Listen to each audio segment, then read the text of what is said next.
Your conference is being recorded.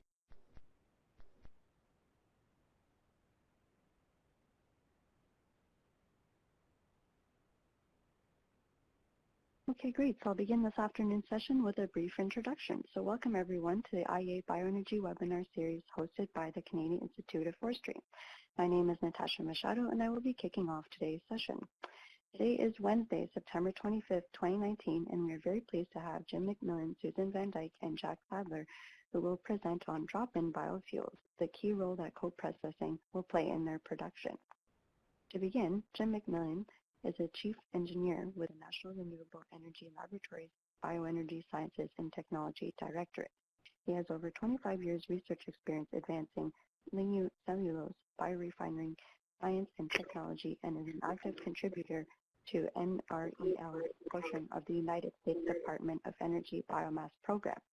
Jim also co-leads IEA Bioenergy Task 39, which is focused on accelerating development and commercialization of transport biofuels.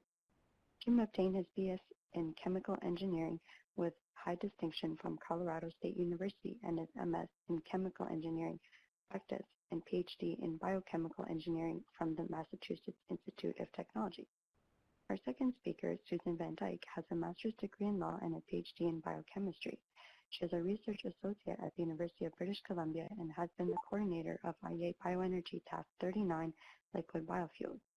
Susan is actively involved in many of the Task 39 ongoing projects, particularly those focused on decarbonizing long-distance transport. She is the lead author on several task reports, including the potential and challenges of drop-in biofuel, the key role that co-processing will likely play in production. She has been the lead on several aviation biofuel projects and has published numerous peer-reviewed papers. And finally, our last speaker for today is Jack Sadler, the endowed professor of forest products biotechnology, a refinery and dean emeritus at the University of British Columbia.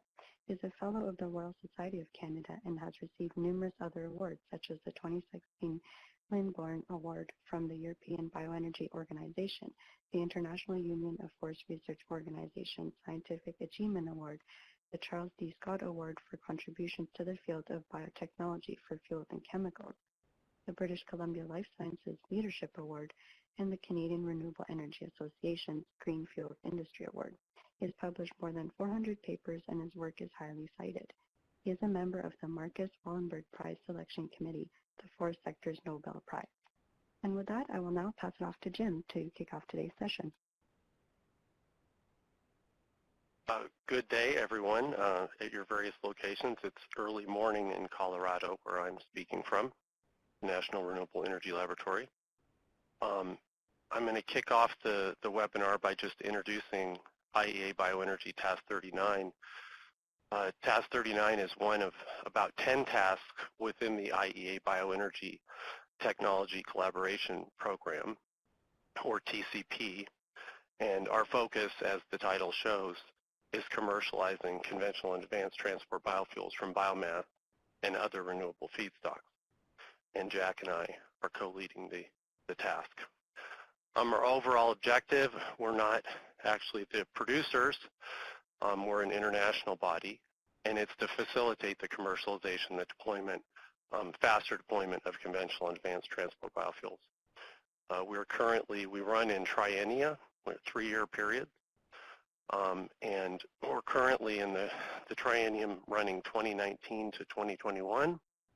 We're a collaboration between 16 countries this triennium, and you can see in this slide that our focus spans both technology and commercialization, as well as the policy, market, sustainability, and implementation issues.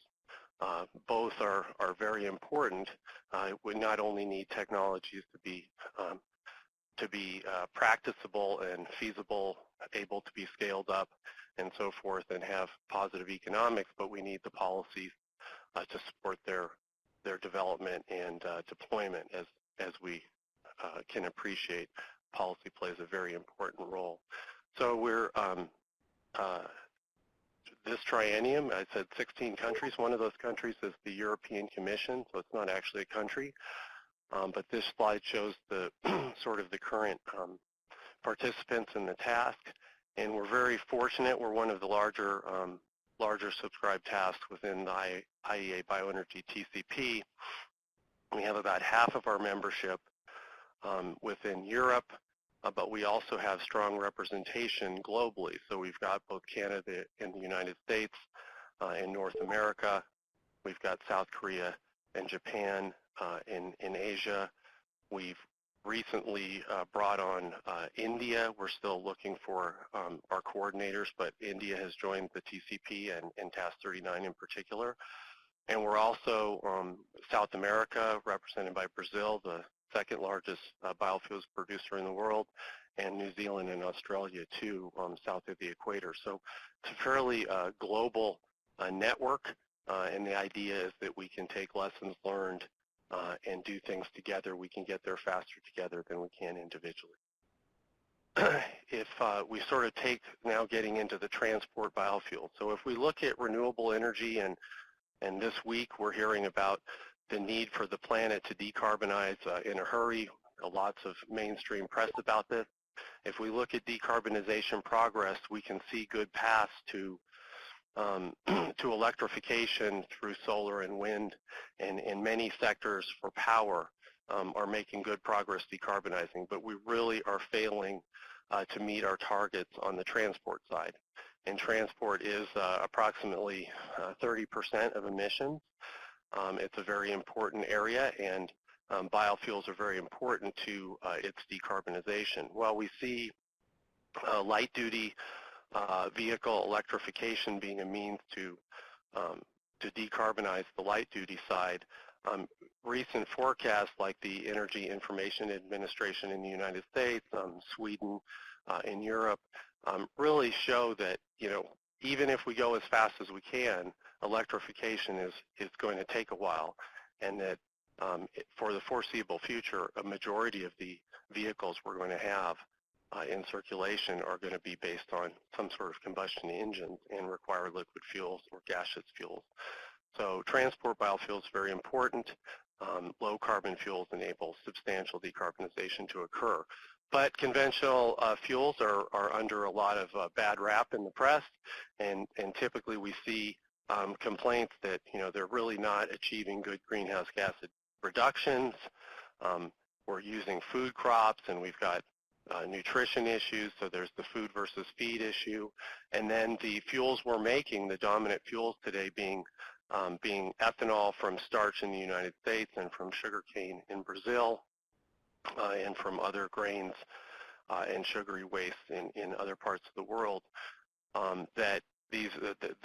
That's on the light-duty side for gasoline substitution. Then we have biodiesel, typically the fatty acid methyl ester or FAME biodiesel for the diesel side.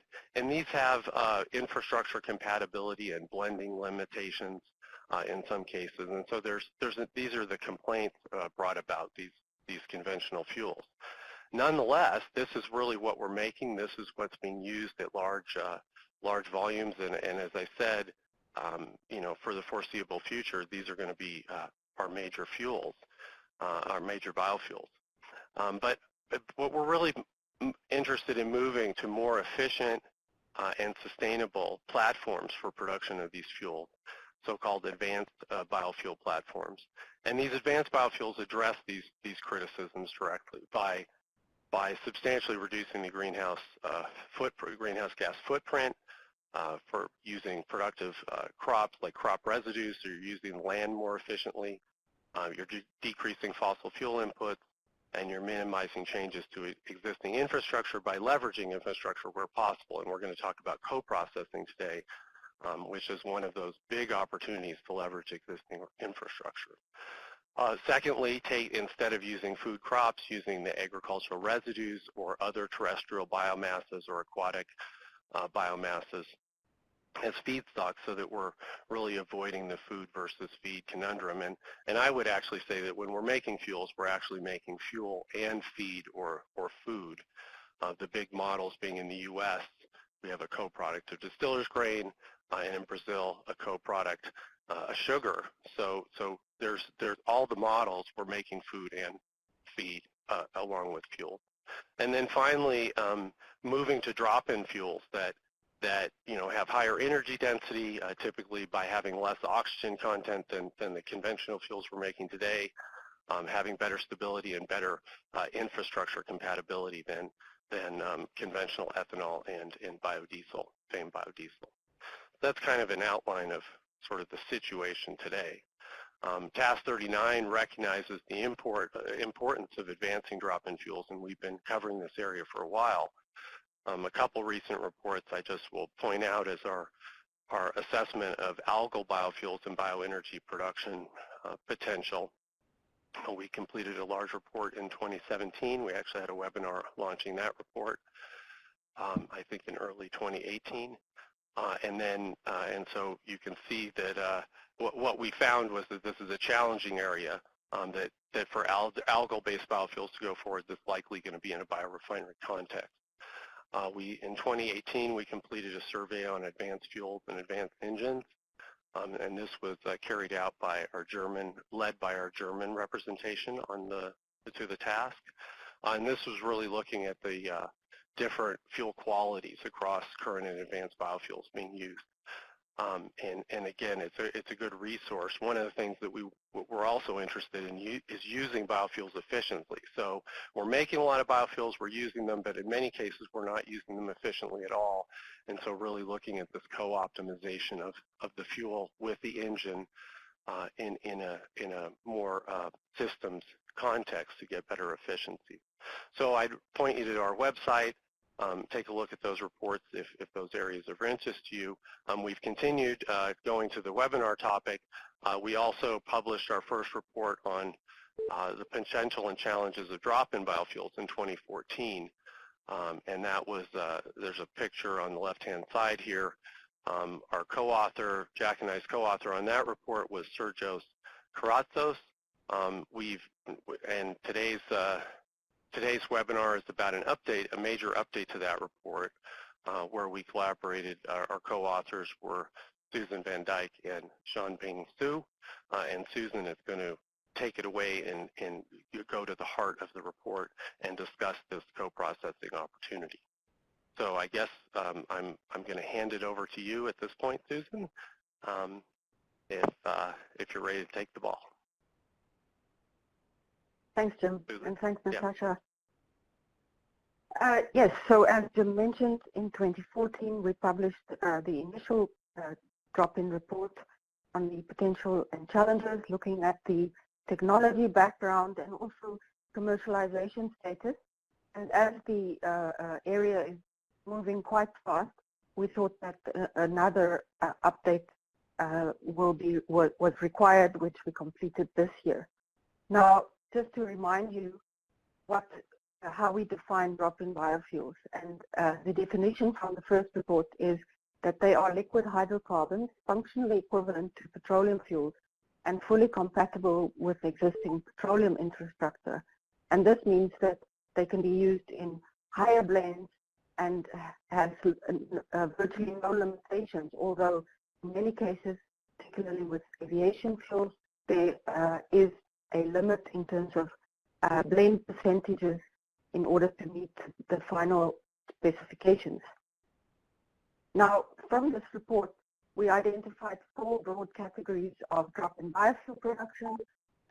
On the left, you will see the feedstocks, in the middle, the technologies, and some of the products here on the right-hand side. So the feedstocks, oils and fats, the oleochemical technologies, cellulose, the thermochemical technologies, etc.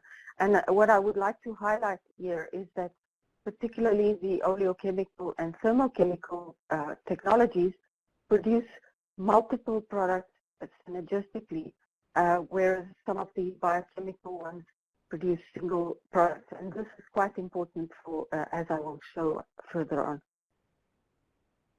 So currently, the most commercial volumes of drop-in biofuel is still produced with the oleochemical platform in dedicated facilities. Neste Oil is one of the largest producers in the world, and the other one I want to point out is World Energy in California, as they are currently the only dedicated producer of biojet fuel through this technology. And to remind you of some of the challenges that were highlighted from the last report is with the oleochemical, the lipids are very expensive. There's a limited availability, and because of the competition with food applications, there's also an issue of sustainability. The pyrolysis as a type of direct thermochemical liquefaction, we showed that these technologies have a high hydrogen demand, and that the hydrotreating catalyst lifespan and cost was still an issue that needed to be resolved. Gasification as a technology is reaching some commercial scale at the moment with fulcrum, but what we pointed out is that these facilities have to be at large scale, and therefore the capital investment is quite large, while some issues with regard to syngas conditioning is still being ironed out. And then also the biochemical methods with low productivity. And what we realized is that co-processing and refinery integration strategies could potentially overcome some of these challenges. So for the second report, the update, we decided to focus on the key role that co-processing can play in drop-in biofuel production, particularly to speed up some of the commercialization in order to get larger volumes of fuels.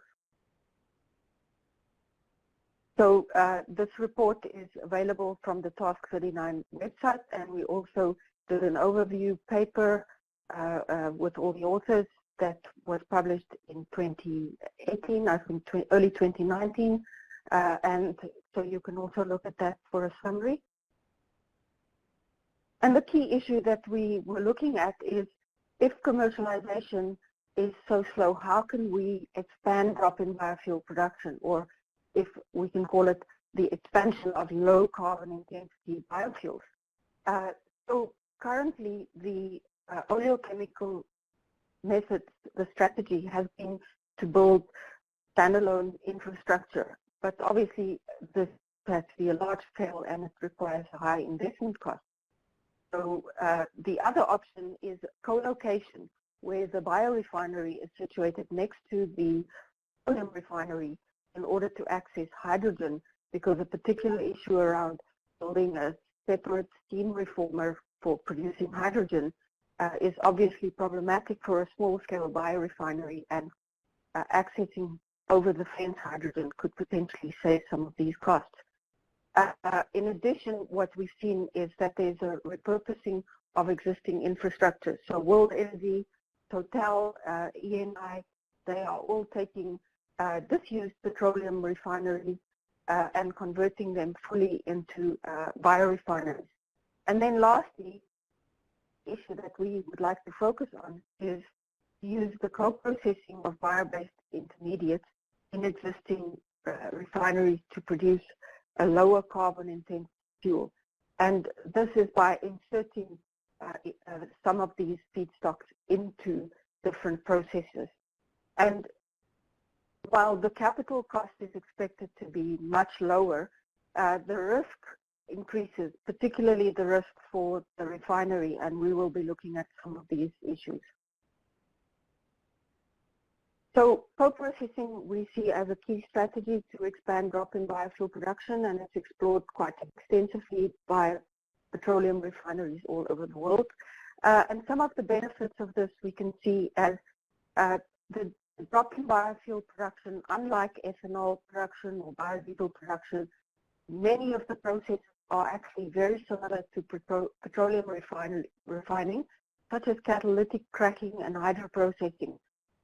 Also, the drop-in biofuels have a high hydrogen requirement for removal of the high oxygen levels. There's also a need for processing, such as fractionation and blending into finished fuels. And because this is all taking place in a petroleum refinery already, one can piggyback essentially on those.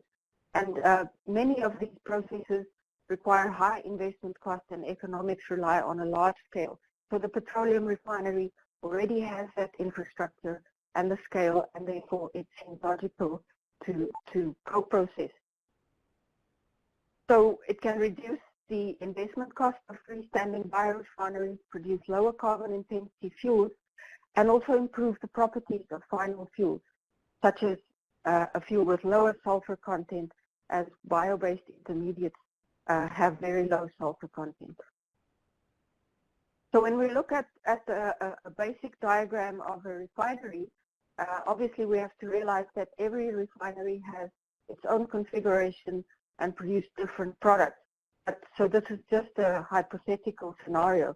And if we look at potential insertion points, the fluid catalytic cracker, the hydrocracker, and the hydrotreater here, specifically the diesel hydrotreater, is considered some of the key potential insertion points.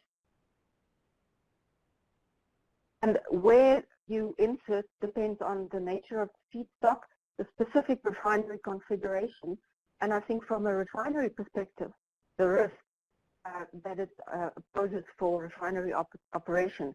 And if we look at some of the chemical characteristics of bio-based feedstocks, these are very different from petroleum feedstocks in that they will contain oxygen, they could have high TAN levels, they would have alkali metals instead of heavy metals, they are not always miscible with petroleum feeds, they might be at high viscosity, and there aren't specific standards for these intermediates.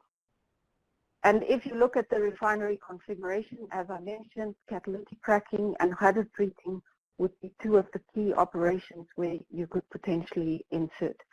But the risk to the refinery, obviously, is not just short-term, but also long-term. For example, catalyst inhibition, unplanned shutdowns, and increased maintenance costs, and also the reduced fuel quality. So all of these have to be considered. And when we look at some of the potential impacts is, for example, you could have changes in product yields. We know that there are changes in product characteristics. Some of these are very positive. So you could have improved octane for gasoline and improved ketane for diesel. But there could be an impact on product quality of high specification fuel such as jet fuel, where, for example, freeze point is essential. You could have increased hydrogen consumption, particularly because you now have a lot of oxygen that you want to remove. And there could be potential catalyst inhibition because bio-based intermediates are generally more reactive and can, of course, form increased coking and so on. So if we look at two of these insertion points, the fluid catalytic cracker and the hydrotreater, the FCC is generally considered lower risk as the catalyst is continuously regenerated during the process. It's also good for feedstocks that require cracking, such as large molecular weight pyrolysis oils. But the key product from the FCC is gasoline, which may not be a desired option for a refinery. And also, you don't have to add additional hydrogen in the FCC. On the other hand, the hydrotreater, there's a higher risk of catalyst deactivation, which would be costly because the regeneration only takes place off-site every few years. There's also additional hydrogen requirements in the hydrotreater, and also while deoxygenation is taking place, as well as hydrodesulfurization, it's very important that we assess whether the deoxygenation actually has an impact on the desulfurization, as this could affect the product quality. And if we look at the impact of refinery configuration and product demand, an example is that the US uses far more gasoline, whereas in Europe there's a greater focus on diesel in their cars. So the US has a higher FCC capacity compared to Europe. So there may not always be an FCC insertion point, and that will restrict what the refinery can do. Now, if we look at the bio-based feedstocks for co-processing, we divide them into two groups, the conventional feedstocks and the advanced feedstocks. The conventional feedstocks really are considered the lipids, and because these are readily available, we consider them to be the initial intermediates that will be inserted into the refinery. They are easier to upgrade, they are readily available, but some of the challenges are, of course, that they are very expensive. In some cases, a ton of vegetable oil will be more expensive than a ton of diesel, and there are sustainability concerns. And although waste feedstocks can improve the sustainability issues by using used cooking oil and tallow, these have limited availability, and a lot of the current oleochemical and renewable diesel facilities are really soaking up all the waste feedstocks from around the world. And what we call the advanced drop-in fuels to be produced from advanced feedstocks such as biooils and biocrudes based on pyrolysis, hydrothermal liquefaction, etc. And we believe that this is the long-term choice for refinery insertion because these can be produced at greater quantities, at lower cost, and would be more sustainable. The problem is that currently the challenge is availability, and that there are not sufficient volumes available and will still be for many years to come. We will have difficulty in accessing some of these biooils and biocrudes. But hopefully actually going into co-processing will increase the demand for these feedstocks and increase their commercialization. So a key aspect of developing these lower carbon intensity fuels is really tracking the green molecules as it goes through the refinery, because there would be no benefit if there are no real emission reductions that can be achieved. And very often under low carbon fuel standards, policy incentives that can be earned is linked to the renewable content in the liquid products. And although there are various methods for determining the renewable content, there hasn't been a sort of one method that has been concluded to be the best, and organizations such as the California Air Resources Board is looking at multiple methods such as the C14 method and different mass balance approaches, and getting input from different refineries as to the advantages and disadvantages of these methods. Now, we've identified some key challenges for the advancement of co-processing, and one of the big ones is, although there are multiple refineries currently doing co-processing trials, there's virtually no refinery level data on co-processing. Therefore, it's difficult to understand the interactions of co-processing feedstocks, and also because even with vegetable oils, you get differences such as saturation levels. With biooils and biocrudes, even depending on the type of wood that they are made from, you can get differences. So there's also limited information on the impact on products and quality. Although there's quite a lot of research, this is still limited and is not at a refinery level, so it's difficult to always extrapolate. We're also trying to determine the ideal blend percentage for different feedstocks in different insertion points, and the specific impact on refinery, such as the infrastructure cost and how risk can be managed. And one of the key things which had to be done is defining the standards for bio-based intermediates. Refineries need to tell biocrude producers what they would expect from them in terms of the quality of the bio-oils or the biocrudes. And there are no real standards, and where refineries have developed these, it's not available in the public domain. There also have to be clarified methods for determining the renewable content.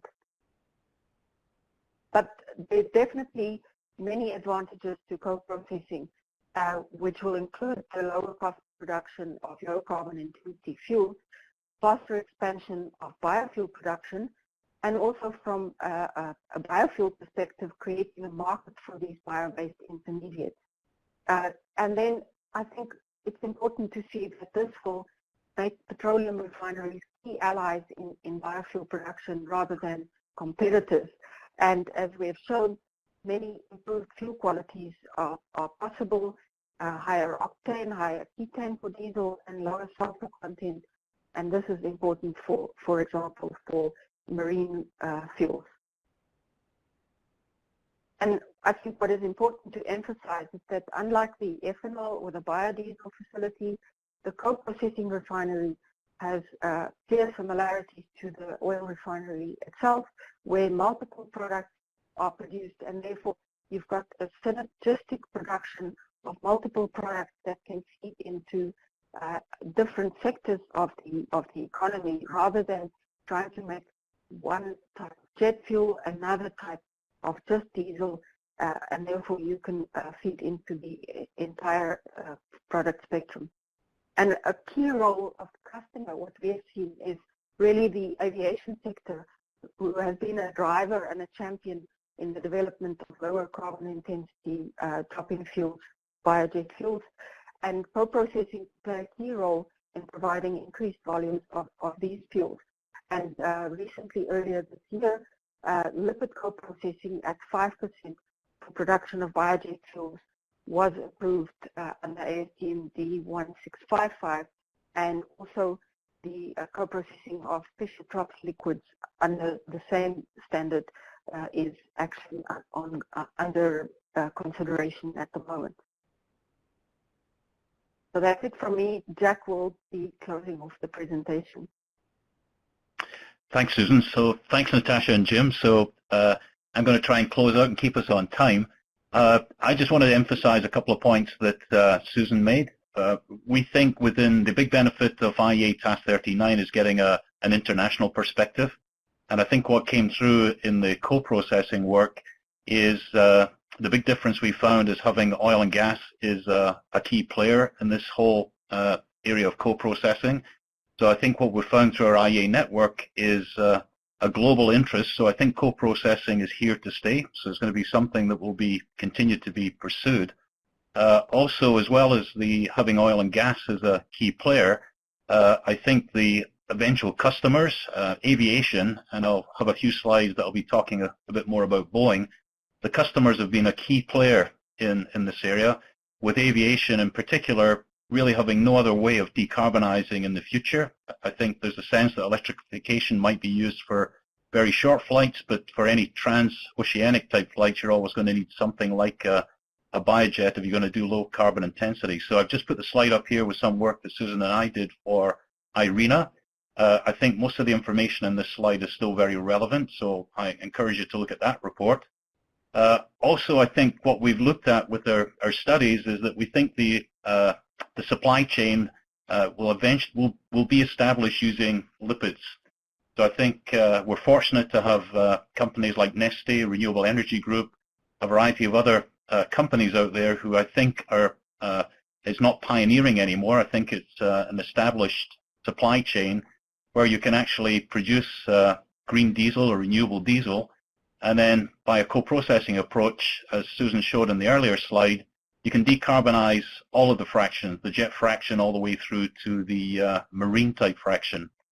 However, in the longer term, we think there's a limited supply of lipids, particularly used cooking oil or tallow. So in the mid to longer term, there's going to be a requirement for what we've called advanced or biomass-derived biocrudes or bio-oils. So I want to finish off with a couple of slides of some of the work that has been part of Task 39, but is really being championed by Boeing. And we've done quite a bit of this work in British Columbia, partly because we've got lots of evidence of climate change with the mountain pine beetle devastating the forest, but we also have an established supply chain now with a pellet sector. So in the work I will summarize here is this was funded by the Canadian Green Aviation Research and Development Network. Garden co-funded it with Boeing. And you see we were lucky enough to have support from both Bombardier and WestJet. The two key players here were PNNL and CanMet Ottawa, because these were two of the groups that we knew internationally who'd been working on upgrading of biocrudes for many years. So as indicated in the title, the approach here was to look at was it possible to produce biojet fuel specifically from forest residues. So the project and the summary of this project is actually on the Task 39 website. So after this webinar, if you want to go on the Task 39 website, you can get the summary, and the full report will be put out at the end of this year. So we sourced 3 bioils from 3 different companies. I'll cover that in the next slide. PNNL and CanMet were charged with upgrading the bioil. We looked at feedstock supply chain logistics and feasibility. This is our colleague Mahmoud looked after that. Don O'Connor with ST Squared looked at life cycle analysis. And we really looked at the overall performance, technique economics, and did a what-if situation about where would a demonstration plant be positioned if we were to do this in Western Canada. The 3 sources of biocrudes, I think Michael Laitman from Boeing was smart to indicate that we had to have at least a minimum of 100 liters of material, with 50 liters of this material going to each of the upgraders. So we were fortunate to get fast pyrolysis from BTG in Netherlands, a catalytic pyrolysis biocrude from VTT, and colleagues in Aarhus University in Denmark were able to provide HDL, hydrothermal liquid biocrude. What we did in this project was effectively produce the 3 biocrudes, give them to the 2 upgraders. They were analyzed, as I indicated earlier, and the conclusions are basically in the next slide. What we were able to show is that biocrudes could be produced through thermochemical liquefaction, including fast pyrolysis, catalytic pyrolysis, and hydrothermal liquefaction. So we produced a significant volume of biojet. I think we were surprised at how significant. We showed that this was very doable, but we also identified several challenges that we anticipated. I think the full report will also show what was achieved technically. The LCA actually looked encouraging, and I guess the overall summary was a co-processing approach using biocrudes is doable, but as Susan mentioned earlier on, upgrading a biocrude is going to be a bit more challenging than upgrading a lipid. So our overall conclusion in this webinar is that we think co-processing using existing refinery infrastructure can be used to produce lower carbon intensive fuels at a lower cost. And again, I think it's not just the biojet fraction, the gasoline, the diesel, the marine can all be produced with a lower carbon intensity. We found that since we've been working on this, a significant amount of interest globally. However, policy is a key part. I've put California and British Columbia here because of the low carbon fuel standard. The California in particular because you already have the federal policies as well as the state policy in California. So policy is a key driver in terms of pushing both the production and the use of these low carbon fuels. We think the co-processing, as I said, is here to stay, and it will increase in the short term using lipids, in the mid to longer term using biocrudes. However, the key role is the cost, the availability, and the sustainability of the feedstock.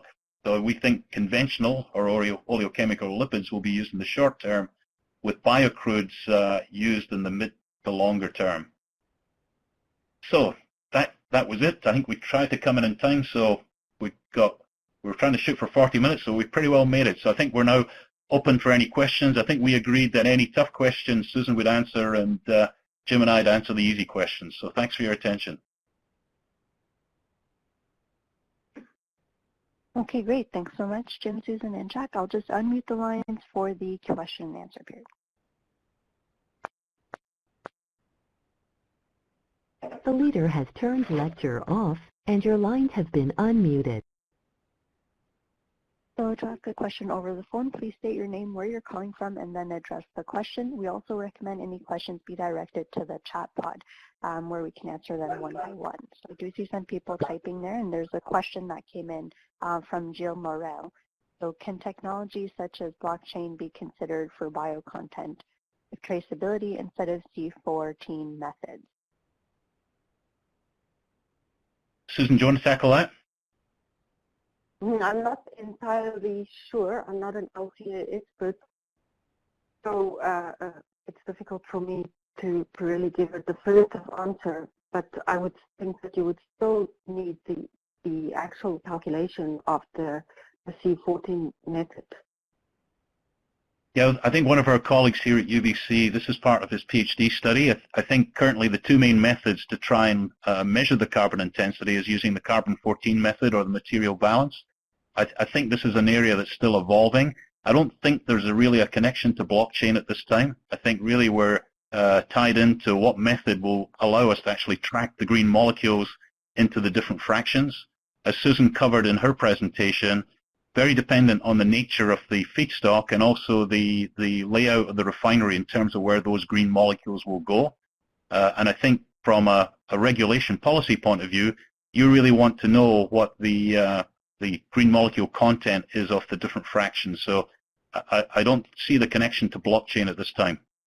I guess this is Jim, and I would add, though, I guess I do see a possibility of blockchain, but it's in a broader context, and that is, sustainability certification of supply chains and feedstocks.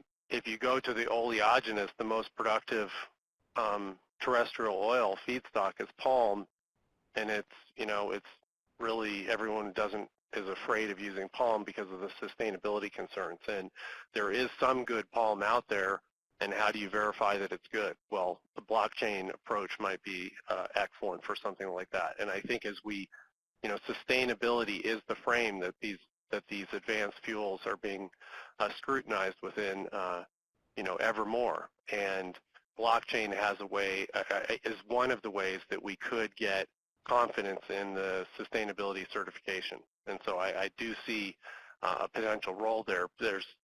I don't think any work's been done on that yet, but it is one of the ways that we could get those supply chains to be certified and have more confidence in it. Okay, great. Thanks so much. So we do have a few more questions in the chat pod. So there's one from Bruce Hillen. Are the results of the oil analysis available? What specifically are you referring to? Yeah, so Susan, I think, Bruce, I think, the final report in terms of when we do the ATM report, there'll be some more detailed analysis there, but I'm sure as you anticipate, as Susan implying, what are you detailed asking? You want to know the 100% composition of the oil? So if you were more specific, but I think the final ATM report that will be available at the end of this year will have as much analysis as PNNL and CanMet were able to do on the bio-oils. Okay, thank you very much. We do have, and there's just a comment there from Bruce, thank you. We do have another question from Ignacio in the chat pod. Can we produce green hydrogen via wood gasification? Is it feasible? Yeah, short answer is definitely you can make green hydrogen. I think part of the challenge is going to be the gas cleanup. So I think that's one way of making green hydrogen. I think what the refineries realize is ultimately they'd like to get a source of green hydrogen. I think in the short to mid-term, the hydrogen is actually going to come from natural gas. But in the mid to longer term, to reduce the carbon intensity of any of the final co-processed drop-in fuels, they'd like to have a green hydrogen source. Okay, thank you. We do have a question from Klaus in the chat pod. Why count green molecules at all? Is fuel production from end-of-life plastics undesirable by authorities?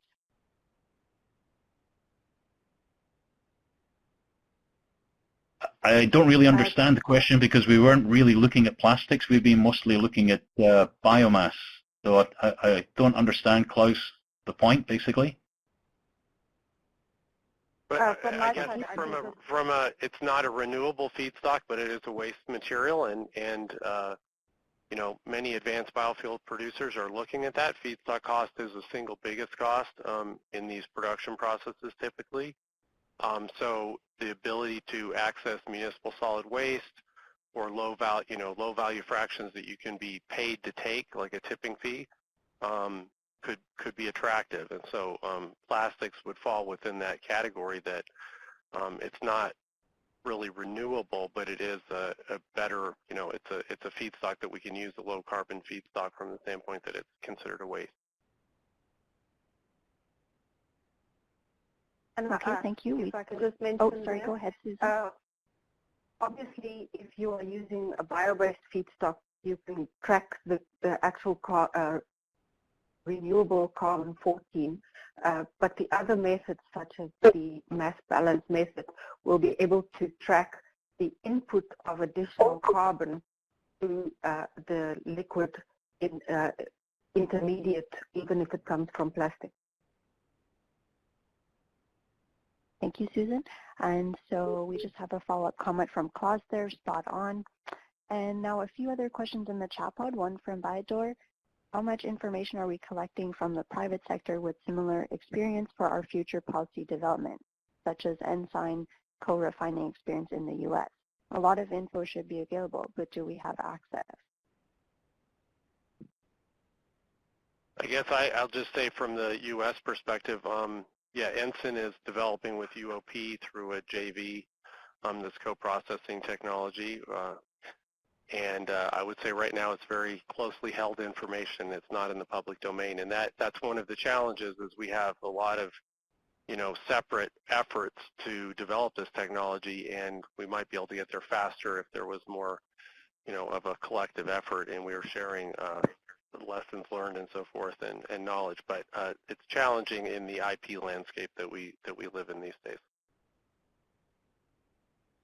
But I would add, I think one of the benefits of having agencies like the California Resources Branch, I mean, to get certification, the pathway, and some of the assumptions are actually put out publicly.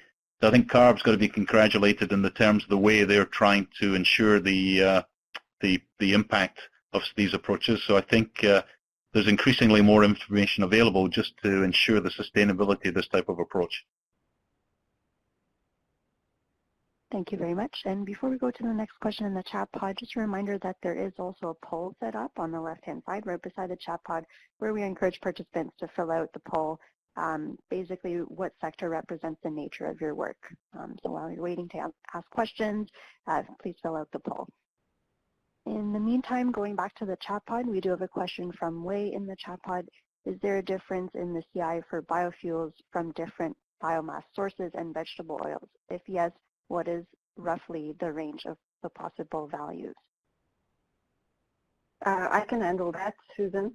Yes, there is a clear difference, but to actually give you a range is almost impossible because anything from 0 to 80% reduction is possible, but it depends on so many different things, the biomass sources, even whether you're using mill residues or you're getting forest residues out of the forest, with the difference between whether you're using a waste oil such as used cooking oil or soybean oil or canola oil. All of them are different in terms of even the agricultural production, the input of fertilizers. All of it has to be taken into account. And then also if you look at different ways of producing bio-oils or biocrudes, every single process, such as fast pyrolysis, catalytic pyrolysis, HTL, will have different factors that impact the energy inputs and so on. But what I would add to Susan is that I think there's clear evidence if you're using something like municipal solid waste or tallow or used cooking oil, there's definite benefits. So I think the benefits can be as much as an 80% reduction. So I think there's clear benefits that can be done, but as Susan says, if you take a feedstock that's required a lot of investment in terms of carbon, there are some that are not so beneficial, but I think there's clear evidence. If you look at the ATM report, which was mostly focused on forest residues, you can see clear benefits of a co-processing approach to reduce the carbon intensity of fuels. And this is Jim, and I'll just bring up the challenge that to achieve so the biogenic co-feed in a co-processing situation could be quite low carbon, but the ability for the overall production to be low carbon will require blending or co-feeding at a reasonably high blend level or high co-feed level. And that's a technical challenge that the developers of the technology are working on, getting those levels up that you can co-process at higher fractions of the biofeed. Thank you very much, everyone. So our next question in the chat pod is from Evert. Are you aware of the developments at Pyrocell in Sweden? Yeah, I think I can answer that. Jim and I just came back from meetings in Sweden, so there was a conference there that was organized by our colleague Thomas Ekbom. It was an excellent conference, so there was many of the Scandinavian presenters there. I don't know what the specific question is with regard to Pyrocell, though, so we are aware of it. Okay, thank you. Our next question is from George in the chat pod. Why didn't you investigate feedstock via alcohol to diesel, gasoline, jet, naphtha? I can take a try for that one.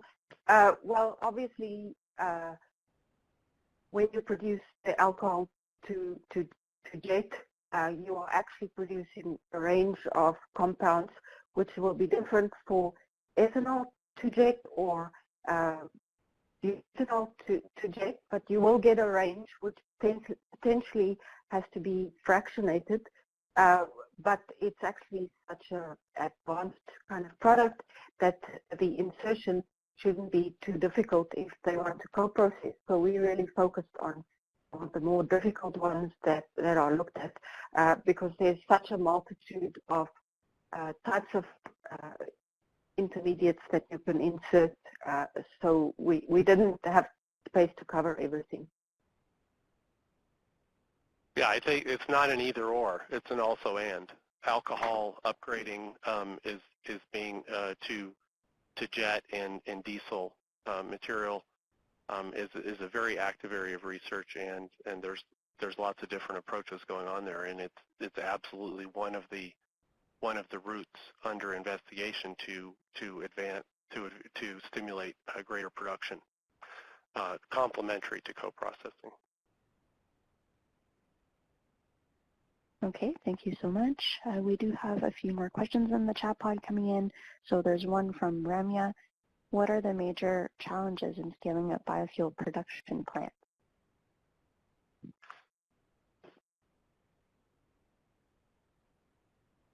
Jim? Yeah, I guess I'll if I look at it, if I look at the biofuel production, I guess what we were looking at was the co-processing. So I think, as Susan covered, going from lipids and co-processing, we think the technical challenge, or the challenge, is more getting the feedstock cost down and the sustainability issues resolved. So the co-processing of oleochemicals, we think the challenge isn't in the refinery, the challenge is in the feedstock. We think that with advanced biofuels, there is a challenge in terms of scaling up, making the biocrudes. So there's a range of pluses and minuses. Again, if you look at the ATM report, when we compared the fast and catalytic and HTL approach to making the biocrudes, there's we think all three, as Jim was saying, it's not either or, it's all three are worth pursuing. So the report indicates a range of challenges. So again, we could do a couple of webinars just on those issues about challenges in scaling up production. And I guess I would add to what Jack said. I mean, on the oleogenous feedstock side, the issue is getting to the scale of that feedstock. Right now, it's quite limited compared to biomass, lignocellulosic biomass. On the lignocellulosic biomass, there's both, getting the bio-oils or the biocrudes produced at the quantities required for co-processing in a large refinery, which is a challenge. But there's also the, in big picture, the technical challenge of getting the blend levels or the co-feeding levels up so that substantial decarbonization of those finished fuels is achieved. Okay, thank you very much. We do have a few more questions in the chat pod. So another one from Bador. Well, how open are refineries to introducing foreign materials into their process? I think, as I pointed out, there's a definite risk for refiners to doing this. So as they start getting to know the process, they would be less reluctant, but there are many of them experimenting with this, and a lot of this is done because of policy drivers, either the ability to earn incentives or where there are compulsory reductions in carbon intensity that they want to avoid penalties. Yeah, and I would add to that, I mean, as Jim alluded to, if I look at what's going on globally this week in terms of climate change and reducing our carbon footprint, so I think many of the refineries are realizing they've got to find ways of decarbonizing themselves. So I think the attraction with co-processing is a way for them to decarbonize. I think they're approaching it cautiously, and I think as Susan covered in her talk, there's various ways to reduce the risk in terms of approach. So I'm convinced that this co-processing approach is actually going to increase in terms of interest, and we'll start running into the issues such as availability of feedstocks. That's why I think the availability and cost of used cooking oil, I think, is something we're going to run into very quickly. Thank you very much, everyone. So we have a few more questions left in the chat pod, and a reminder that people can ask questions over the phone as well by stating your name, where you're calling from, and then address the question. So we'll go on to the next question in the chat pod here from Wei. So dear speakers, I have another question. If all agricultural waste in the world is converted into biofuel, will it be enough to replace the world's demand for fossil fuels in transportation in the very best case scenario?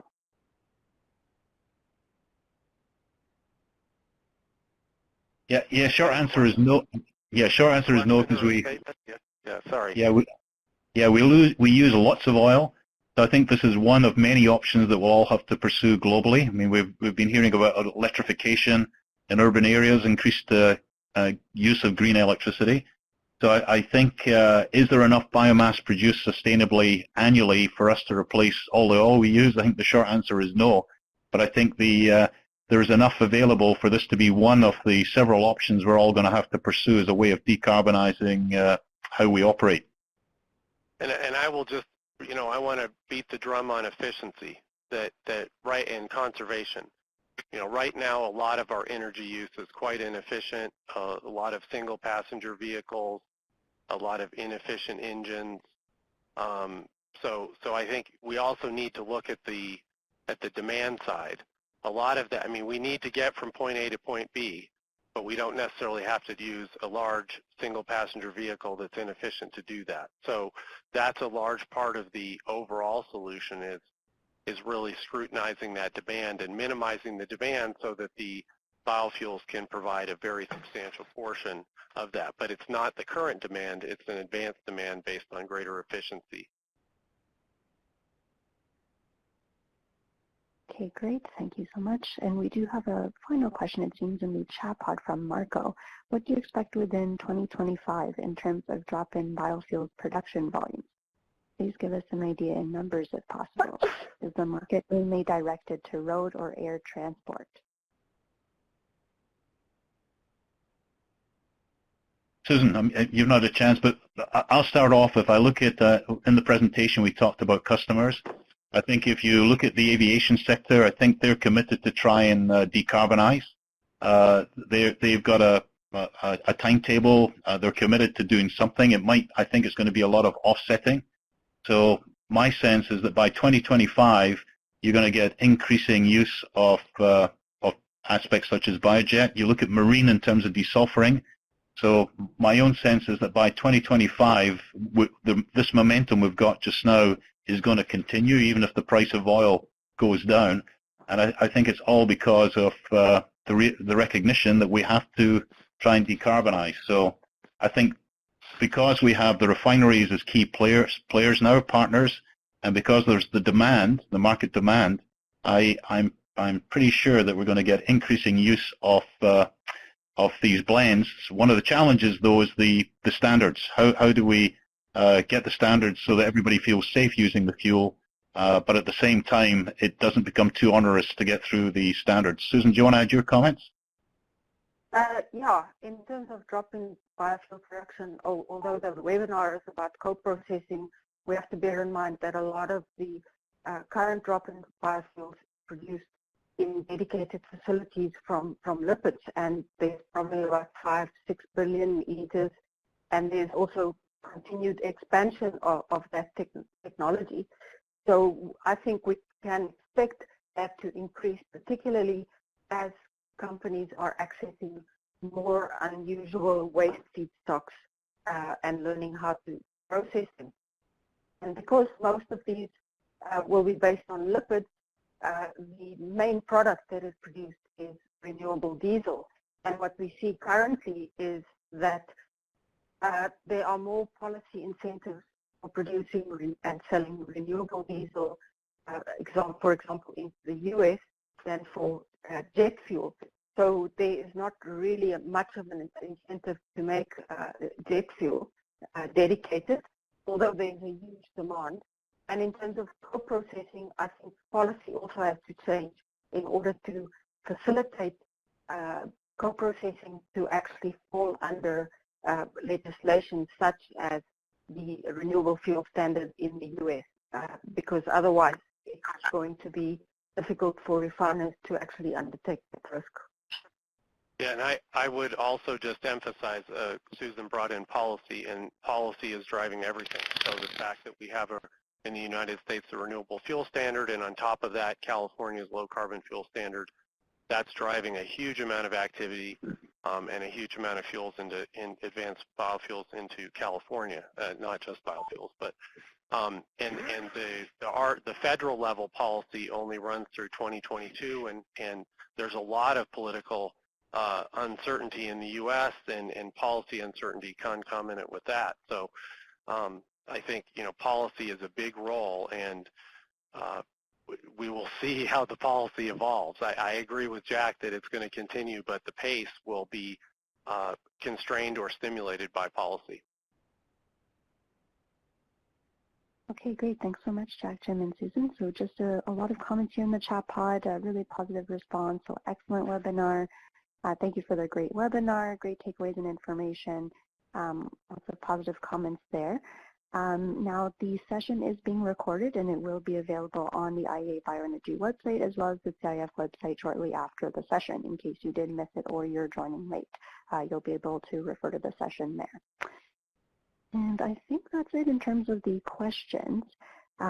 So if there are no more questions, I would like to bring this session to a close. Thank you all for participating in today's webinar, and thanks again to Jack, Jim, and Susan for the great presentation today. This was the IEA Bioenergy Webinar series hosted by the Canadian Institute of Forestry. Thank you again for joining us, and have a great day. Thanks, Bye, Natasha. everyone. Yeah, thank you, Natasha. Thanks, everyone.